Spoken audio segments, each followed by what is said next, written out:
Right. I think Good morning, friends, and welcome to the Friday morning lectures. It's a beautiful day out there, and today we have an interesting and discussion with our friend Barney Smith, who I've known for a few years, and I can safely say is a very interesting chap. His talk today is one of intrigue also, which is titled When I Was Tried and Found Guilty by My Area Meeting. Barney. Yes, I'm going to tell you a story, but having told you the story, there's a chance for you to explore the rights and wrongs of that particular story, and what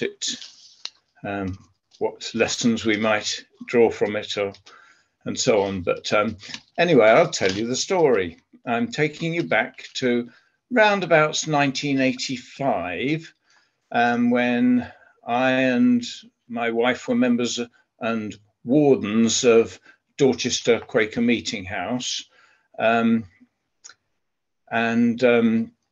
living over the job, so to speak, and all very nice. And there was a fashion at the time, which, looking around, I think most of you can probably remember, and that was people had stickers in the backs of their cars saying things like "young farmers do it in wellies" and "windsurfers do it standing up" and "ladies circlers do it for love." Can anyone else remember any of those slogans? Can you think of one? I can remember one which I objected to. It was part of the Colston's Girls' School, and it was Colston's girls do it with apple. I didn't really like that very much. I didn't think it was suitable for a school at all. Anyway, that was that one.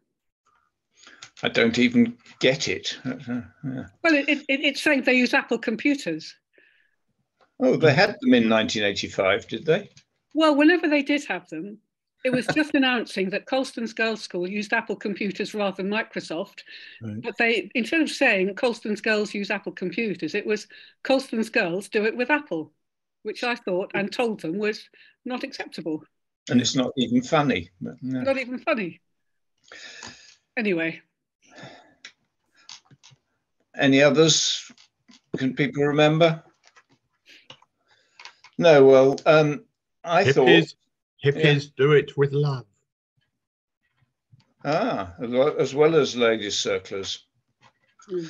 I thought, I don't know if you know the old Moody and Sankey slogan, "Why should the devil have all the best tunes?" I thought, and my wife and I came up with the idea that we ought to have one which says "Quakers do it in silence." And we thought that was a good idea, and we suspected that quite a lot of other Quakers might not enjoy the humour, and we probably wouldn't get any. The Quaker Home Service Committee, as it was then, probably wouldn't produce them nationally. And so we thought, well, what we've got to do is do it ourselves. And so we went ahead and produced these stickers using a local printer. Even managed to get a bit of sticky stuff on the thing so you could stick it inside the back window of the car, not weatherproof one to go on the outside. And we produced, I forget how many, 200 of these or something, and advertised them by putting an advert in The Friend, paid for 2 adverts in the weekly magazine The Friend, and getting the book centre to have them on their counter at the bookstall in Friend's house. And we went ahead and did it, and got several orders by post directly to us. I wouldn't say many, but then suddenly the proverbial hit the proverbial. The friend said they'd had lots of complaints about the advertisement and didn't run it the second week and returned to us the fee for paying it. We were informed by the General Secretary of Quaker Home Service that they'd had lots and lots of complaints and that it would no longer be sold at the book centre in Friend's house. And then I got a call from the clerk to Shaftesbury and Sherborne monthly meeting, as it was then. I put area meeting in the heading just in case nobody knew what a monthly meeting was, but they were monthly meetings then, and told me that this was going to be on the agenda of the next monthly meeting.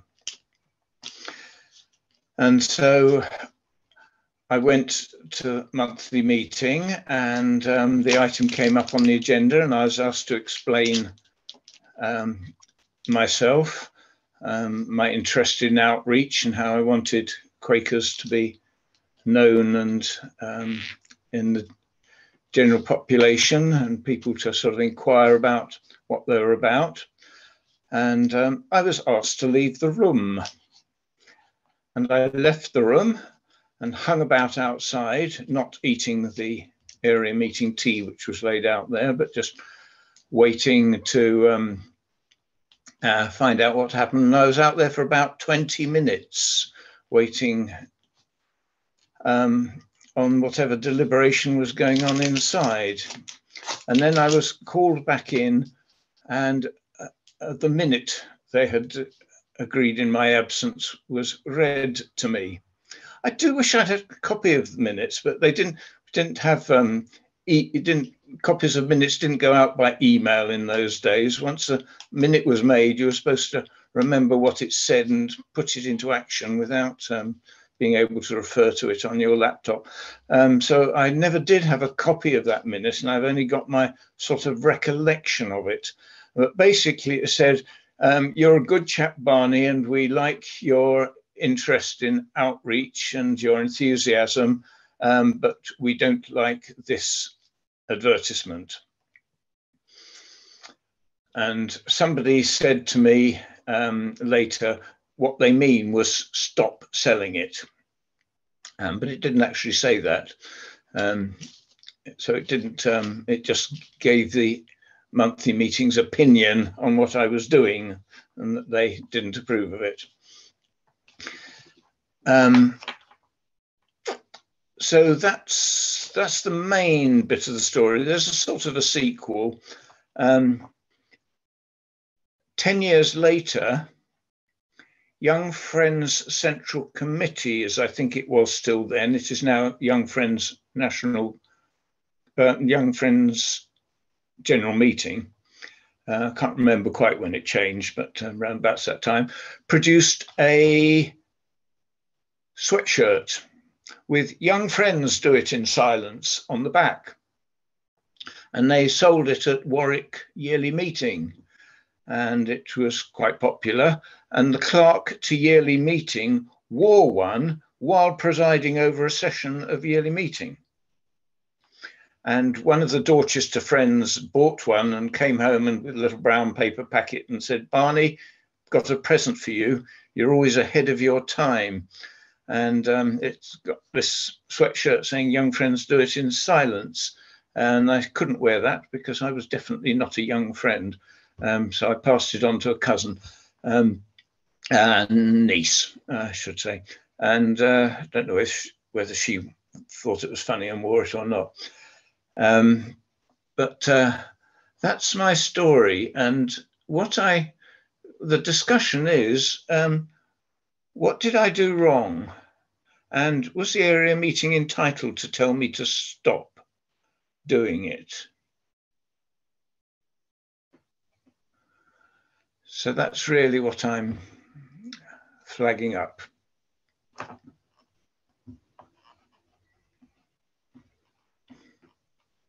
I can see you, Kathy, but I can't hear you. I muted everybody because there was some crackling in the background. So everybody needs to unmute in order to become part of this. Okay. Every organisation has, apart from Quakers, but has some sort of control over what's put out in its name. So any Quaker can give an individual opinion about something and say, by the way, I'm a Quaker. But if you say Quakers believe this, or Quakers do that, or Quakers do the other, or any organisation, if it says something in its own name, I would think that it is actually quite in order that there should be some control by the organisation of what goes out in its name. So I would think that even if the content was different and the area and everybody supported the advertisement, it still should have had some say so by somebody. So yes, I think area meeting was right, and I think they should have gone a bit further and said, stop selling it and burn them all, or something like that. And I also think there's something different about Quakers doing it in silence. Everybody knows who Quakers are, and that is very public. If you have something called Young Friends and you wear that in public, who's going to know what Young Friends are? So that's not advertising Quakers in the same way. You know, there's Friends of the Earth, there's Friends of this, that, and the other. So I think that is different because it doesn't mention Quakers or the Society of Friends. So yes, I think the area meeting didn't go far enough, Barney, I'm afraid.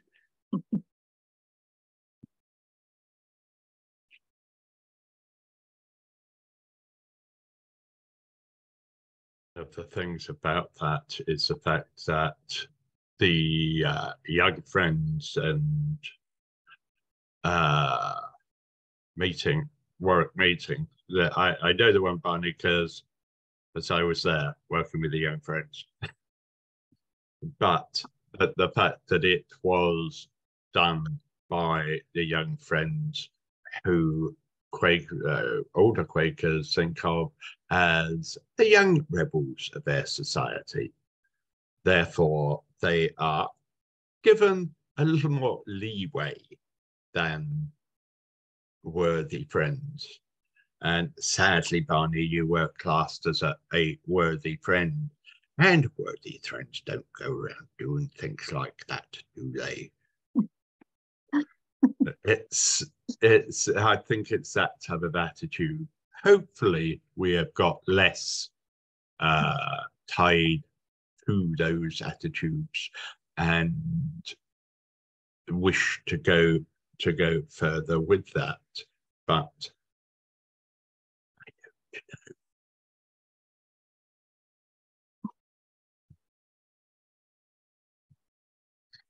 know. David. Yeah, as a sort of start, it obviously raises the wider issues of censorship and self-censorship. I mean, it can't be about the one individual case, and I'm reminded immediately of all the times that I've put the backs of organizations up one way or another, and it can be quite surprising to do something that you consider to be quite innocent and find that you have offended someone. And we're in an interesting time at the moment of which I don't fully understand, but the concept of being woke, which is that we should never say anything that would offend anybody, and that there are whole new classes of people with whole new things that you should or shouldn't say that you're supposed to know about and then avoid, knowing somebody's pronouns and all the rest of it, which didn't exist in my youth, and which probably my even voicing this at the moment will be viewed by some as, reactionary. I was in a group the other day, and I'm not going to mention this one because it might even irk now, But Go on, tell us. well, okay. It was simple. I was in a Quaker meeting, and I said something about ladies, and somebody was offended by the term ladies, and I was supposed to use the word women, and I have since heard women referring to ladies, but and not mentioned that they're not supposed to call themselves that anymore.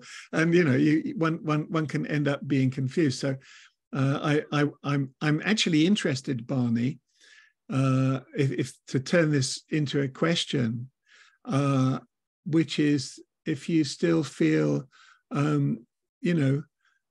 pain or hurt from that time, whether you feel that you were misjudged or whether you can put yourself in the position. We have to be able to see the other person's point of view, even if we don't necessarily agree with it. Otherwise, where are we in these debates? And things have become deliberately polarized so much in these years of social media. The algorithms are designed to push people further apart and stimulate rage and controversy. So it's an interesting topic brought up in the context of a personal experience. And the question, do we talk to the general or the specific?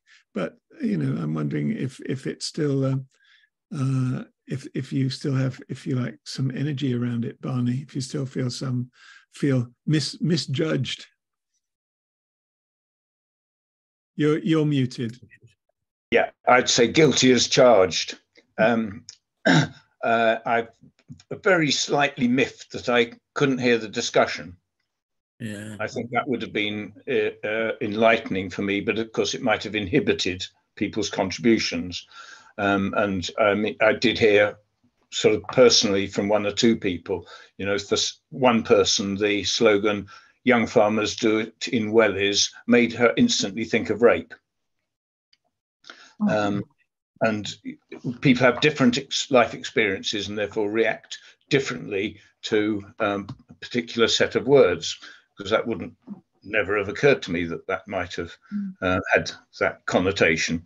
And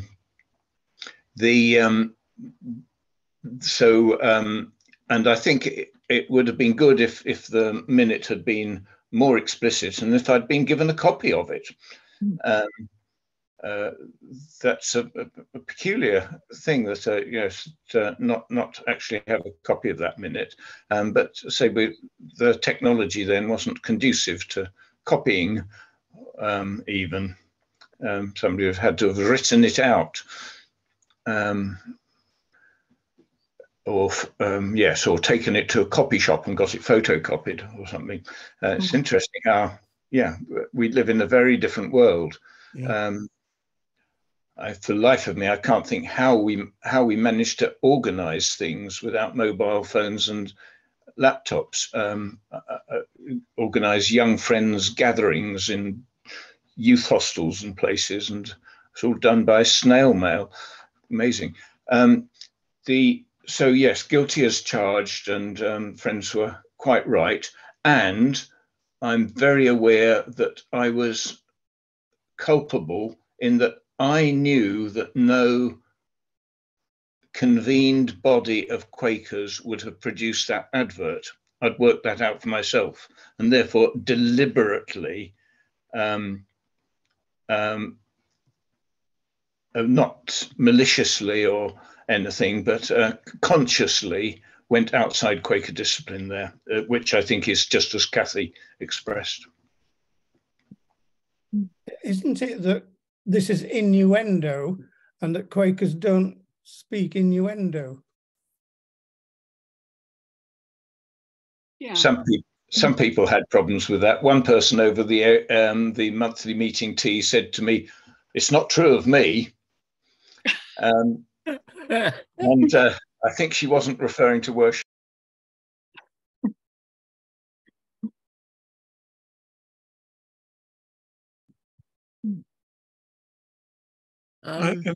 Sorry, Christopher. Right. Yes. I mean, I had it was different to Barney, but I mean, I think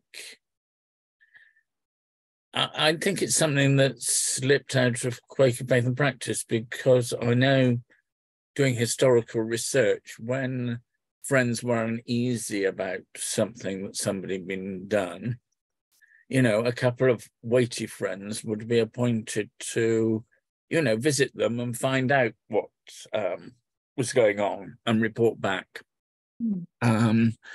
Whereas I can remember I still resentful after, you know, goodness knows how many, 40 years, you know,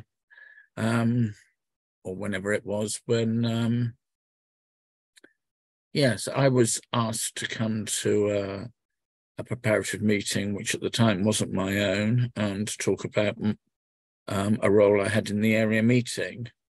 And, you know, asked me a lot of attacking questions, and then asked me to leave, and then drew up a minute saying, you know, how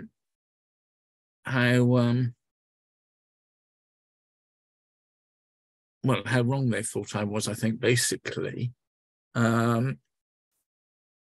I mean, and that went to area meeting, who referred it to another committee, who slapped them down. Although I think, in fact, there was more right on the side of the friend who brought it up than I'd realised. But it was a very unpleasant experience, particularly not being able to be there while they're discussing you. And I don't think, you know, I don't think it should happen that way. It's yeah, and I mean, it's easy amongst friends, I find, for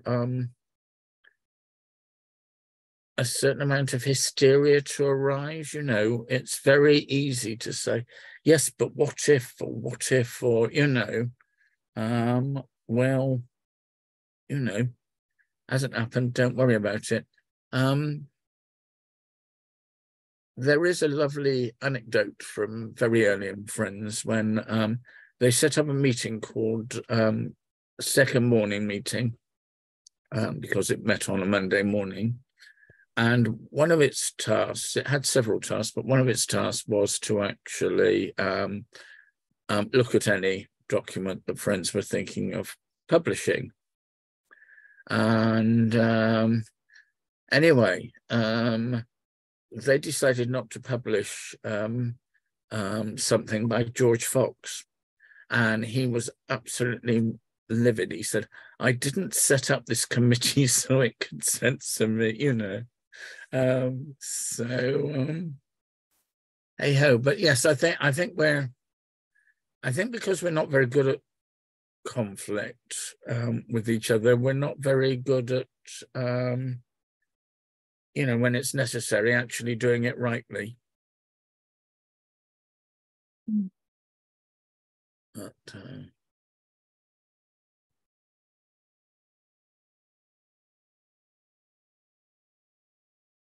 But I think we should ask yearly meeting to give Barney a pardon myself, you know. It's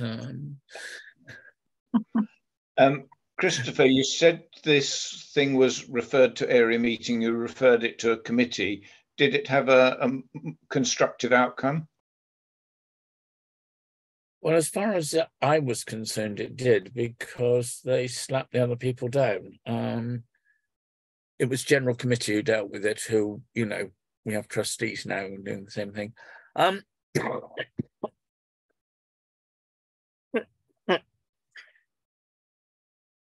You know, and General Committee did, you know, deal with it slowly, and I was happy with how they dealt with it. Although I must admit, I've thought since that there was more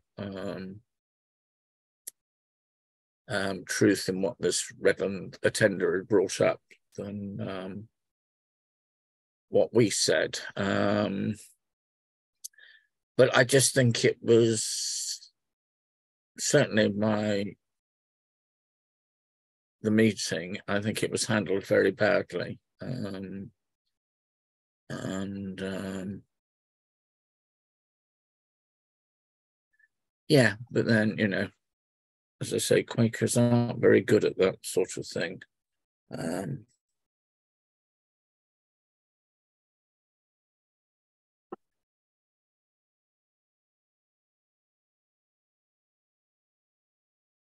Matty? Yeah. So, Chris, do you think there should be another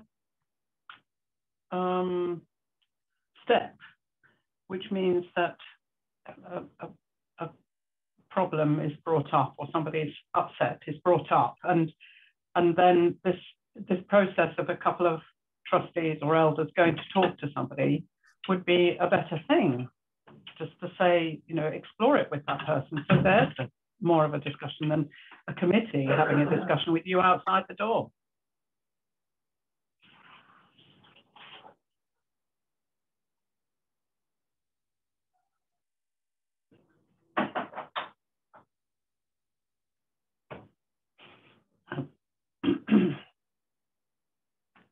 Kathy? Right. We have got a conflict resolution group whose task is to look at conflicts and resolve them. If they get asked, so it would have to have been sent to them in some way. Or maybe when Chris was talking about, we didn't have that, I don't know. I think we probably didn't.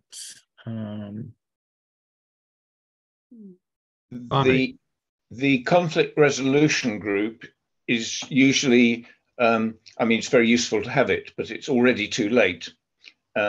Because it doesn't avoid avoiding the conflict is what you really have got to try and do, rather than resolve it when it arises.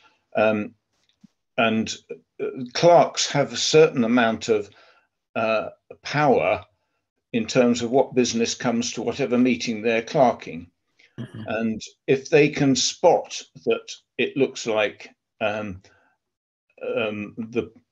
what they know, a business meeting will give rise to conflict rather than comfortable resolution, then they can delay things and get discussions done beforehand, get certain people to talk to certain people, or get advice from other people who might not be there. So the clerks are perfectly entitled to do preparation before an item is brought to a meeting. But it's very difficult for clerks to spot that and think of something intelligent to do to avert it. So yes, although it is possible, I think usually these things go wrong in the open meeting when nobody's anticipated it. Don't go wrong. Kathy? What's the difference between conflict and differences of opinion? Where does one run into the other? Because surely we ought to be able to have differences of opinion quite happily. So when is that conflict? No, there's something which has interested me for a number of years. The difference between emotions. People feel very emotional about something which has happened. To one friend, it is something, or as my mother would say, something and nothing. To another friend, it's a serious slight and has to be spoken of. You know, it's where do we balance, or if so, where do we balance these emotional conflicts, or do we, as friends, live with them? Carry on, Barney. It only takes one person in a business meeting to know that they are right and that other people haven't got it for conflict to arise.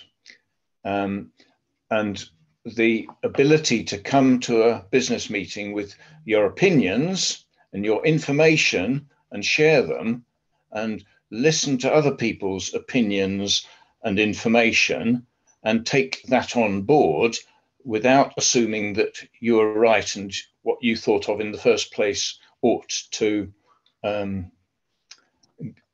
run the show, completely wrecks a business meeting. It's only got one person really who takes that sort of attitude, and Quaker Business Method fails.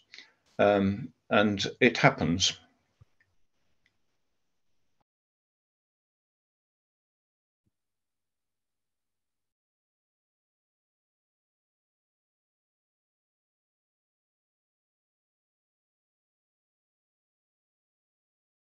Perhaps that's why we are asked to think that we might be mistaken.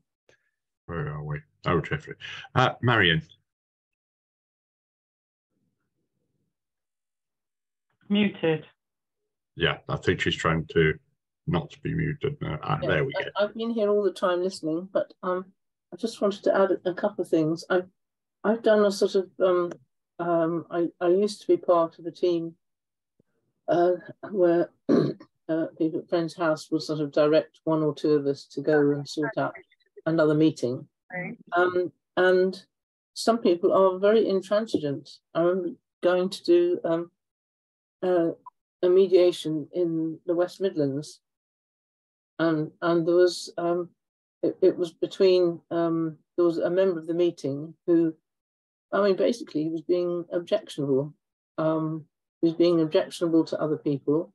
He was disrupting the meetings, and he wouldn't move. He just said, I'm right, and I have a right to attend any meeting that I like, and this is how I am.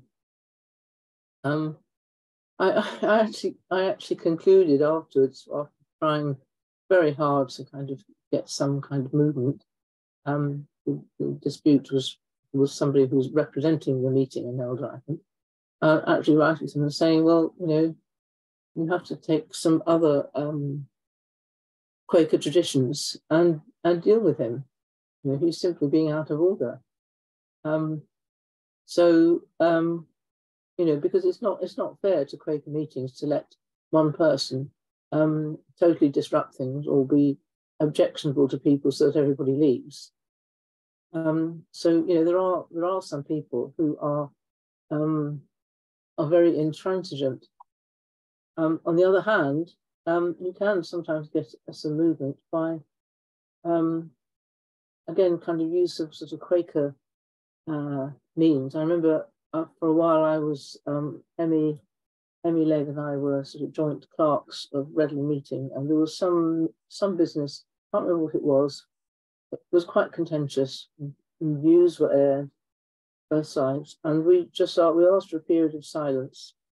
And after that, one of the people who had been quite vociferous on one particular side, somebody who was kind of well known as, I suppose, the term weighty friend, he got up and he said, "I've changed my mind. I can see that there are other issues at stake, and I'm happy to go along with proposal of X." It is. And that was just, you know, that was I won't say the end of the matter, but it was the end of the contention, because somebody had had a chance to reflect. So there are times when, you know, Quaker means are really useful and powerful, and times when they just don't quite reach. I just, while I'm sort of talking, I just want to mention something completely different, which was a time when a lot of people tried to help. It was so clumsy that it ended up with me not going to meeting for 6 months. This was when my daughter was a baby, and she cried in meeting. I knew that crying was a prelude to her going to sleep, so I didn't worry too much. But after that meeting, I think no less than 6 kind, well-meaning elders and overseers sort of rang me up to kind of, you know, say helpful things like, you know, don't let your baby cry in meeting, basically. So I thought, I was just so hurt by it all, I just simply didn't go. And it might have stayed that way. I might have never come back. But one friend sort of noticed and said, "What's happening?" I told him. She said, "We can't have this. I'll organise a clearness meeting for you." And that was another very powerful method, I think, which is kind of very useful. So she organised a clearness meeting and had some people that I knew I got on with. We had some elders and overseers who had been perhaps part of the babies mustn't cry in the meeting. And we kind of thrashed it through, and views were expressed. And the elders and overseers said, "Oh yes, we have a very difficult job to do, and we don't always get it right. We're really sorry." And so, but what it did for me, it kind of burst a bubble of resentment, and I was able to go back to meeting. So I mean, it's quite interesting, sort of what methods work and when. So I just wanted to add those little things about intransigence and when people can actually listen to each other, and what sort of means we have at our disposal. I don't know if it adds to the conversation or not. Mm-hmm.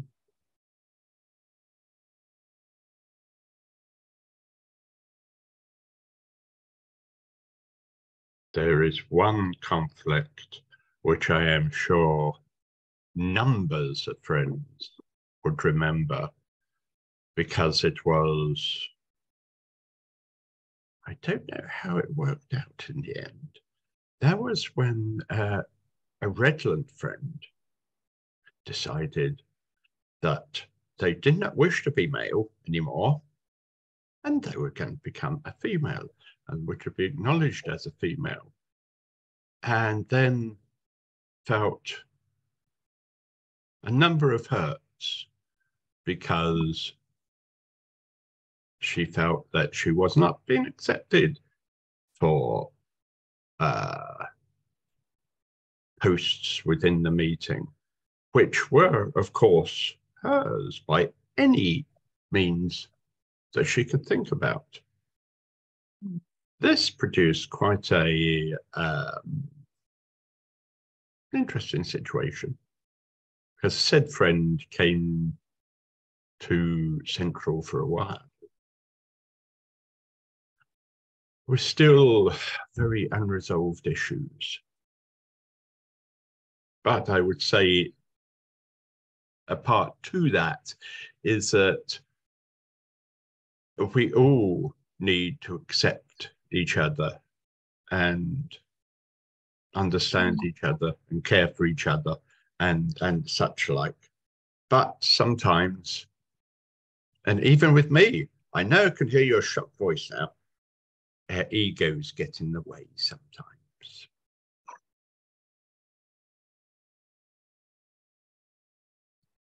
Bonnie, speak to me. It's interesting how the word hurt has been weaponized by many people, and the claim that somebody has hurt you or some group has hurt you is used in a way that demands reparation, demands punishment, demands some sort of response, punitive response from the organization or or directed at the individual, and the idea that you can go through life without being hurt, and that other people have to be perfect for you to exist, and they must not make mistakes or must be brought to task for any mistakes they made, has, I think, got a bit out of hand.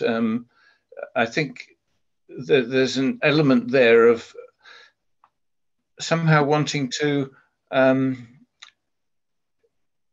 control other people. That I've not really articulated this before, but I've seen that word hurt bandied about more often than I like.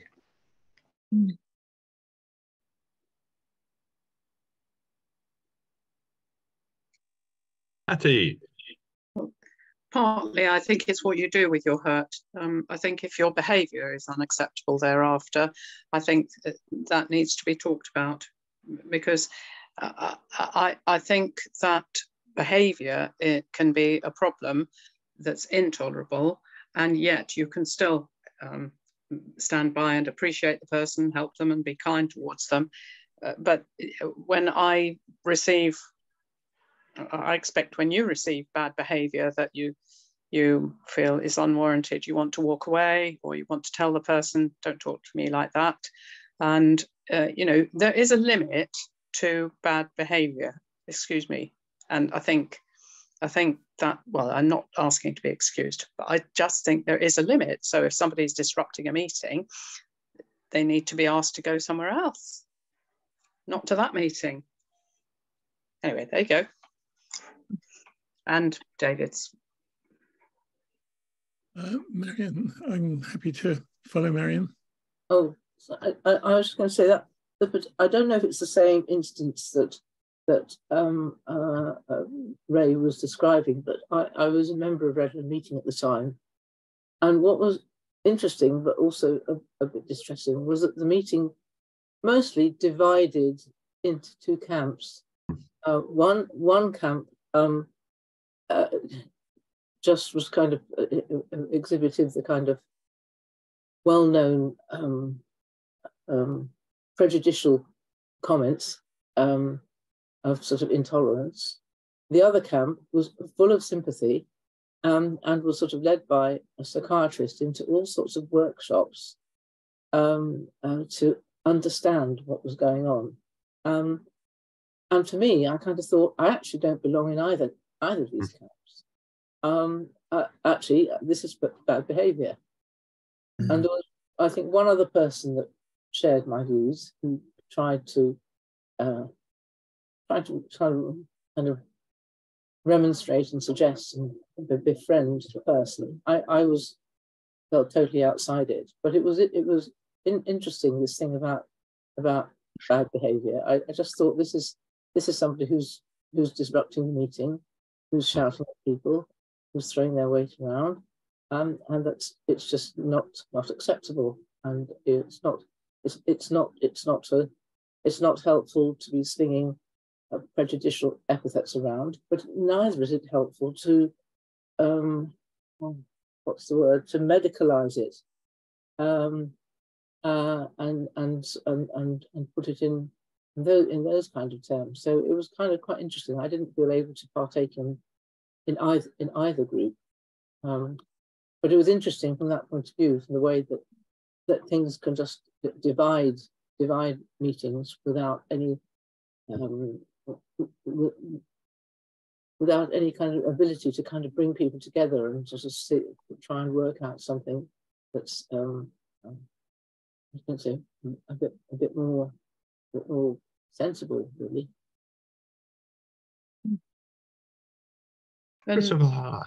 Yes, as I was a member of Redland Meeting at the time, can I have my two penny worth?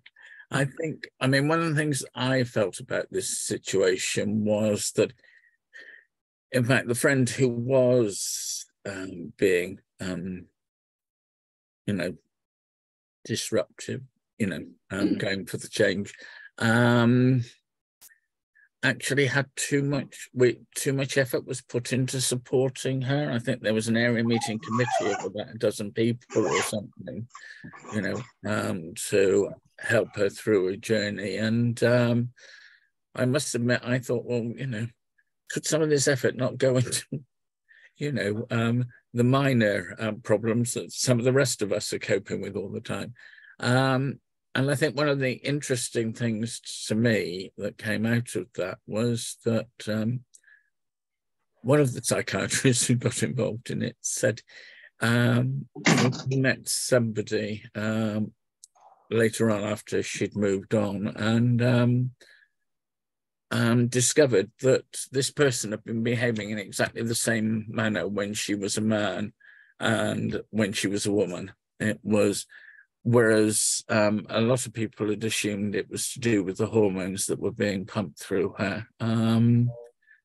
But I never fell out with her, and I still don't understand it, because I was terrified when I met her once, just after I'd been made an overseer, I think it was an overseer rather than an elder, one or the other. And I assumed she didn't know, because we travelled on a train together, and she was sweet as pie. It was only afterwards I discovered, oh, yes, I told her that. I thought, somebody... Yeah. You know, there are things, I mean, I've been thinking back about, my experience. And I mean, one, I think, I was asked to this meeting and then I was ambushed. And I'm not very good when people suggest I'm not doing things right, or, if I'm attacked. And I know some of the friends there felt really embarrassed afterwards, they said, but at the time in the meeting, they felt, really gripped by, what was considered to be the problem. And yes, I joined in the thing. And I think, if it had been dealt with differently, I might have been able to see that actually the other person did have, a great deal of stuff that was useful to know, and which is now actually common practice. So amongst friends. So hey ho. I'm looking at all of this, and did you want to speak again, Hattie? That's right. Unmute yourself, my dear.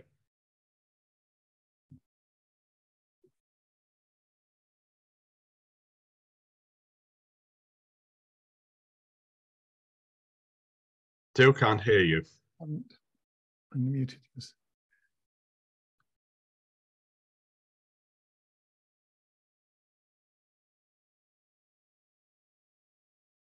Okay. Yeah. Yeah. I mean, I think we mustn't forget that sometimes people's behaviour really is about psychological burden themselves that they're bearing, and that, we don't necessarily have to take it all personally. But when it becomes unbearable, I think one's got to speak of a boundary and say, okay, but that bit of behaviour is too much. But I've watched this with other people whose circumstances have changed, and they just seem to be different people thereafter.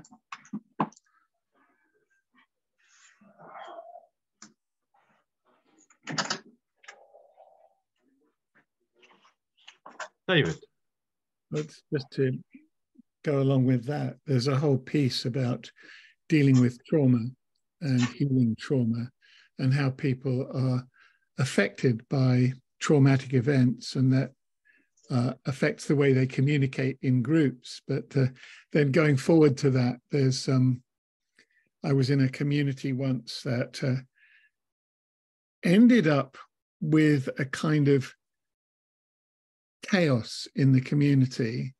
And I then came across Scott Peck's book, The Different Drum, which was talking about communication in groups, and gave a model of behavior in groups, where groups, his 4-stage, there was even a process. The idea was that groups are very often quite happily all going along, conforming, singing to the same hymn sheet, as it were. And then something comes up that makes, rocks the boat, makes people realize that things aren't as smooth as they thought, and which Scott Peck calls chaos. And then, and he calls everybody singing from the same hymn sheet and all agreeing. He calls it pseudo community, not true community, right?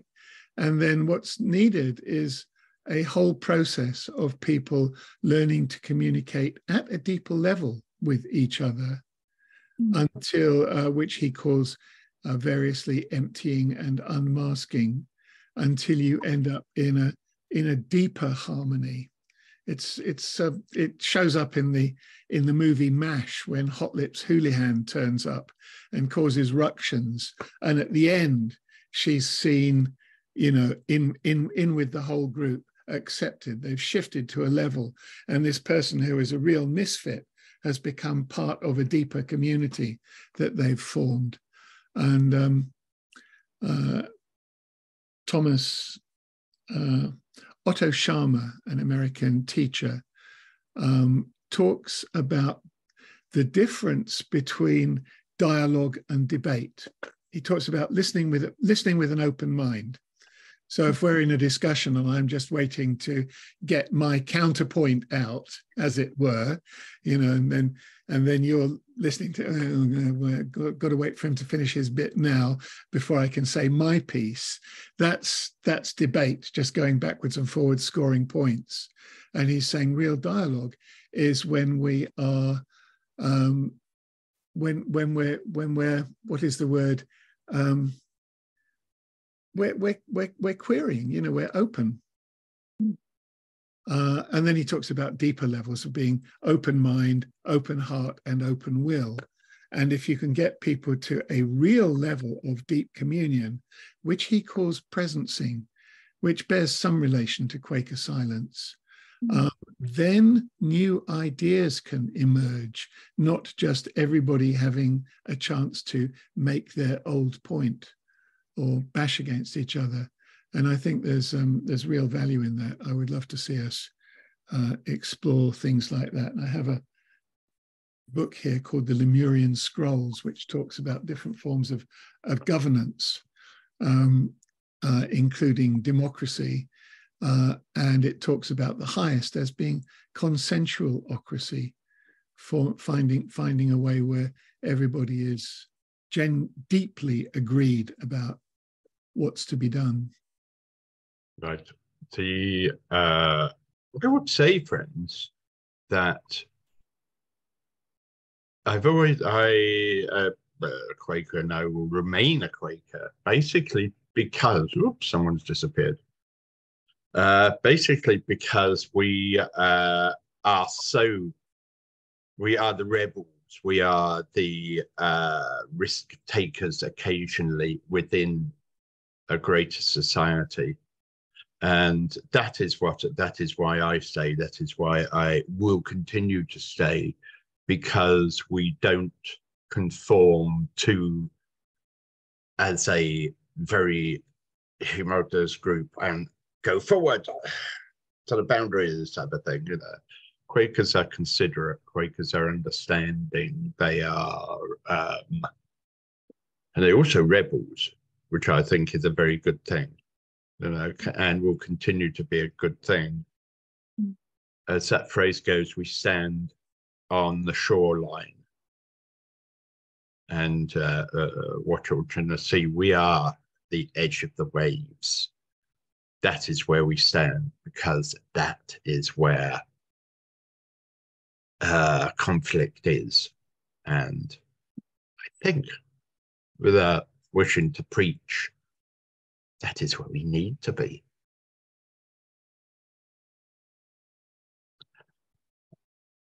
Any more thoughts, my dear friends, for Barney or for anything along those lines?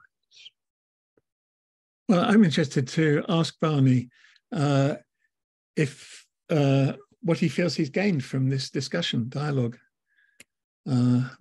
Having seeded it very beautifully, how do you feel after our discussion, Barney? Oh, I'm very pleased that it sparked off other memories and situations in other people's heads, and yeah, so it was very good, because on its own my introduction was very limited. Very good.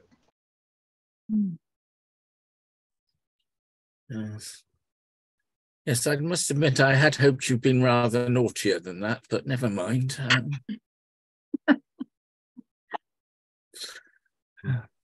Well, okay. Right, thank you, friends. And no doubt, hopefully, we will see you at further